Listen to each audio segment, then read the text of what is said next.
हमारे पास ये भैंस जो है इसको हम लोग सस्पेक्ट कर रहे हैं फैशियल नर्व पैरालिसिस के लिए। कंप्लीट पैरालिसिस नहीं है, क्योंकि इस तरह से कान जो है वो ड्रॉप्ड है यहाँ पे, अगर हम लोग देखते हैं लेफ़्ट साइड वाला। और दूसरा जो इसका जॉ है, अपर लिप जो है वो ड्रॉप है, अगर ध्यान से देखेंगे ये ड्रॉप भी है, थोड़ा सा स्वेलिंग भी यहाँ दिख रही है। और आई की थोड़ी सी पोटेसिस हुई है, जैसे देखोगे अगर मैं आई के पास हाथ को ले जाऊंगा तो ये उसको ब्लिंक नहीं कर पा रही है प्रॉपरली, और उसका थर्ड आईलिड जो है वो प्रोलैप्स हो रहा है। लेकिन अगर हम लोग दूसरे साइड में देखें तो अगर मैं यहाँ पे हाथ ले जाता हूँ तो ये ब्लिंक करेगी, ये जैसे ब्लिंक कर रही है ना।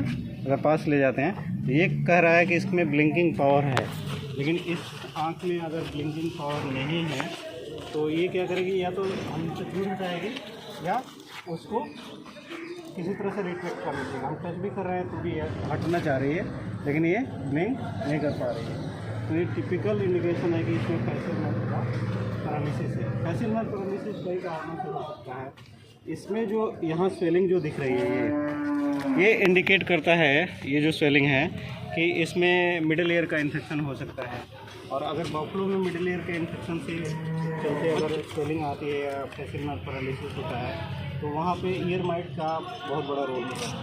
अगर ईयर माइट है तो ईयर माइट को टारगेट करना है, साथ ही साथ ईयर में सेकेंडरी बैक्टीरियल इन्फेक्शन भी रहता है तो उसको भी हम लोग को सॉर्ट आउट करना रहता है।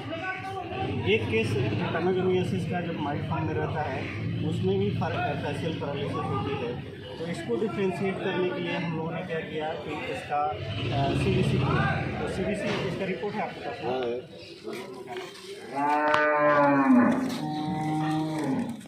अगर CBC रिपोर्ट में देखोगे तो अगर हम लोग ध्यान से यहाँ देखें तो ये WBC काउंट जो है 15,800 है, थोड़ा सा एलिवेटेड है, टोटल से थोड़ा ज़्यादा है। और हीमोग्लोबिन और RBC थोड़ा सा कम है, स्लाइटली लो है।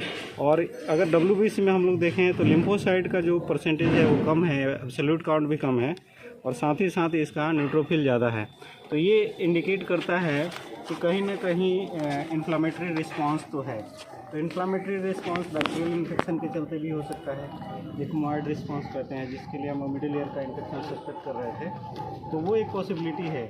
अगर इसमें हीमोग्लोबिन और RBC डाउन है तो हम लोग सस्पेक्ट कर सकते हैं कि ये केस जो है ट्रिपैनोसोमियासिस का भी हो सकता है। ये दोनों को हम लोगों को एक साथ कोलैबोरेट करना पड़ेगा और फिर ट्रीटमेंट करेंगे तो मैनेज होगा। तो अगर हम इसका ट्रीटमेंट का जो हमने अप्रोच लिया है उसमें अगर हम लोग देखें तो जैसे मैं कह रहा था कि हमें ट्रिपैनोसोमियासिस के लिए भी सस्पेक्ट करना है तो हम ऐसा ड्रग लेंगे जो कि ट्रिपैनोसोमा को ट्रीट भी करता है, साथ ही साथ प्रोफाइलेक्टिक भी है। तो ये जो क्विनापेरामिन सल्फेट और क्विनापेरामिन क्लोराइड का कॉम्बिनेशन आता है, ये इसमें प्रोफाइलेक्टिक और थेरेपेटिक दोनों है। तो इसका एक शॉट अगर हम लोग लगा देते हैं तो ट्रिप्स होगा तो वो वाला प्रॉब्लम शॉर्ट आउट हो जाएगा। अब हम लोग इसके कान को टारगेट करेंगे। तो कान को टारगेट करने के लिए हमने अगर एंटीबायोटिक लेना है तो फ्लोरोक्विनोन एंटीबायोटिक जो होते हैं वो अच्छा पेनिट्रेशन है कान में, सॉफ्ट टिश्यू में, तो उसके लिए हमने फ्लोरोक्विनोन लिया है। इसके साथ साथ हमें एंटी इन्फ्लामेटरी ड्रग्स का यूज़ करना चाहिए, क्योंकि ये प्रेग्नेंट नहीं है, लैक्टेटिंग है, बट इसमें मिल्क प्रोडक्शन नहीं है। तो यहाँ पे जो दो काम है, एक तो कान के इन्फ्लामेशन को सबसाइड करना है, साथ ही साथ उसके जो न्यूरोइडेमा होता है, जो फैशियल नर्व है, उसमें भी इडेमेटस रहता है, उसी के चलते पैरालिसिस होता है। तो उसको राइड ऑफ करना है तो प्रेडनिसोलोन इज गुड। तो प्रेडनिसोलोन को हम लोग मिथाइल प्रेडनिसोलोन भी ले सकते हैं, पेन प्रेडनिसोलोन भी हम लोग ले सकते हैं। मिथाइल प्रेडनिसोलोन लॉन्ग एक्टिंग होता है। यहाँ पे हमने दूध नहीं है तो ओरल की बजाय इंजेक्टेबल प्रेडनिसोलोन लिया है, तो उसके लिए हमने प्रेडनिसोलोन का इसको इंजेक्शन जो है ये लिखा है कि इसको 1 शॉट डेली 3 डेज़ के लिए लेंगे।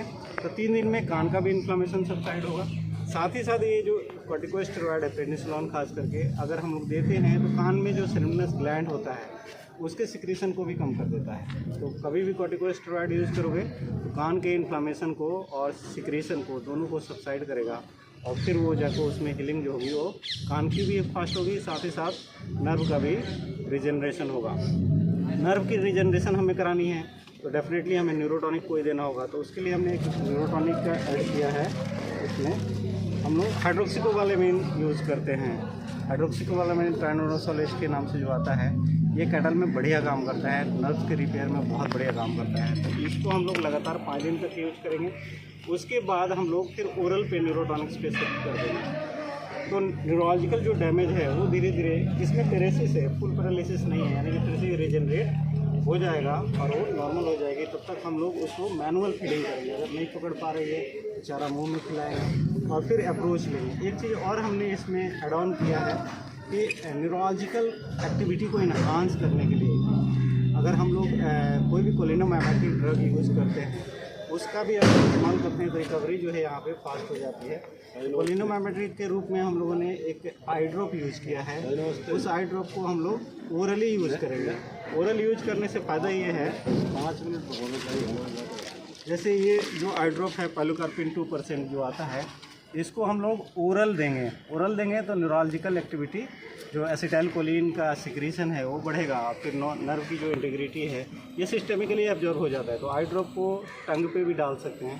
तो इसको हम लोग टंग पे डालने के लिए 5 से 7 दिन देंगे, जिससे कि न्यूरोलॉजिकल एक्साइटेशन होगा। और इसके साइड इफेक्ट में अगर देखेंगे तो हाइपर सलाइवेशन हो सकता है, लैक्रिमेशन हो सकता है, बट वो कोई मेजर साइड इफेक्ट नहीं है।